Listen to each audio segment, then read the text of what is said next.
عالمگیر کے زمانے کا واقعہ ہے کہ عالمگیر کے زمانے میں علماء بہت ہی غربت کا شکار تھے، انہیں پوچھنے والا کوئی نہ تھا۔ عالمگیر چونکہ خود عالم تھے، اہل علم کی عظمت کو جانتے تھے، انہوں نے کوئی بیان وغیرہ اخبارات میں شائع نہیں کروایا کہ علماء کی قدر کرنی چاہیے، بلکہ یہ تدبیر اختیار کی کہ جب نماز کا وقت آیا تو عالمگیر نے کہا کہ ہم چاہتے ہیں کہ جو دکن کے نواب ہیں وہ ہمیں وضو کروائیں۔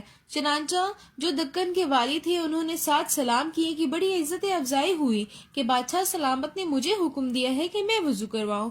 وہ سمجھے کہ اب کوئی جاگیر ملے گی کیونکہ بادشاہ تو بہت راضی ہے اور نواب کو حکم دیا ہے کہ وہ وضو کروائے۔ چنانچہ انہوں نے بادشاہ کو وضو کروانا شروع کیا تو عالمگیر نے پوچھا کہ وضو میں فرض کتنے ہوتے ہیں؟ انہوں نے تو خود ساری عمر کبھی وضو نہیں کیا تو انہیں کیا خبر ہوتی؟ اب وہ حیران کہ کیا جواب دیں۔ پھر عالمگیر نے پوچھا کہ واجبات کتنے ہیں وضو میں؟ کچھ پتہ نہیں۔ پھر پوچھا کہ سنتیں کتنی ہیں؟ کوئی جواب نہیں۔ عالمگیر نے کہا کہ بڑے افسوس کی بات ہے، لاکھوں کی رعیت کے اوپر تم حاکم ہو اور لاکھوں گردنوں پر حکومت کرتے ہو، اور مسلمان تمہارا نام ہے اور تمہیں یہ بھی پتہ نہیں کہ وضو میں فرض کتنے ہیں، واجبات کتنے ہیں اور سنتیں کتنی ہیں۔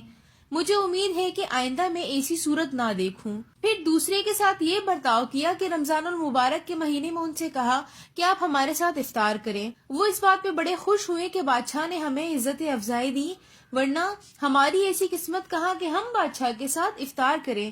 چنانچہ جب افطار کا وقت ہوا تو عالمگیر نے ان سے کہا کہ جن چیزوں سے روزہ فاسد ہو جاتا ہے، مفسدات صوم کیا ہے، اس کے بارے میں ذرا تفصیل سے ادا کریں۔ تو انہوں نے تو اتفاق سے کبھی روزہ رکھا ہی نہیں تھا، انہیں تو کچھ پتہ ہی نہیں تھا کہ مفسدات صوم کیا ہے۔ چنانچہ وہ چپ رہے، کیا جواب دیتے؟ عالمگیر نے کہا کہ یہ تو بڑی بے غیرتی کی بات ہے، تم مسلمانوں کے امیر ہو، والی ملک اور نواب کہلاتے ہو، اور ہزاروں مسلمان تمہارے حکم پر چلتے ہیں، تم خود بھی مسلمان ہو اور ریاست تمہاری اسلامی ہے، اور تمہیں یہ بھی نہیں پتہ کہ روزہ کن چیزوں سے فاسد ہو جاتا ہے۔ اسی طرح کسی سے زکوٰۃ کے مسئلے کے بارے میں پوچھا تو ان کو زکوٰۃ کے مسائل نہ آئے، کسی سے حج کے بارے میں پوچھا، غرض جس مسئلے کے بارے میں پوچھا تو کسی کو کسی چیز کے بارے میں علم نہیں تھا۔ عالمگیر نے سختی سے سب کو یہ کہا کہ میں آئندہ ایسا نہ دکھوں۔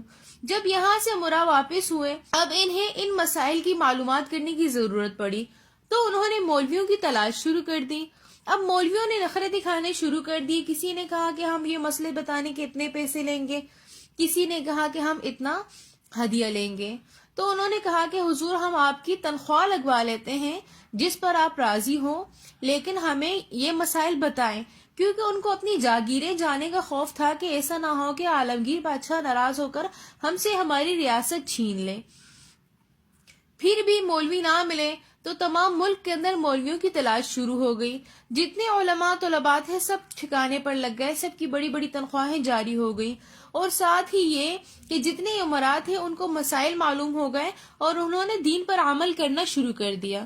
لہٰذا دین کے لیے کبھی بھی لڑائی جھگڑے کی ضرورت نہیں پڑتی، بلکہ دین اسلام عقل اور تدبیر کے ساتھ پھیلایا جاتا ہے۔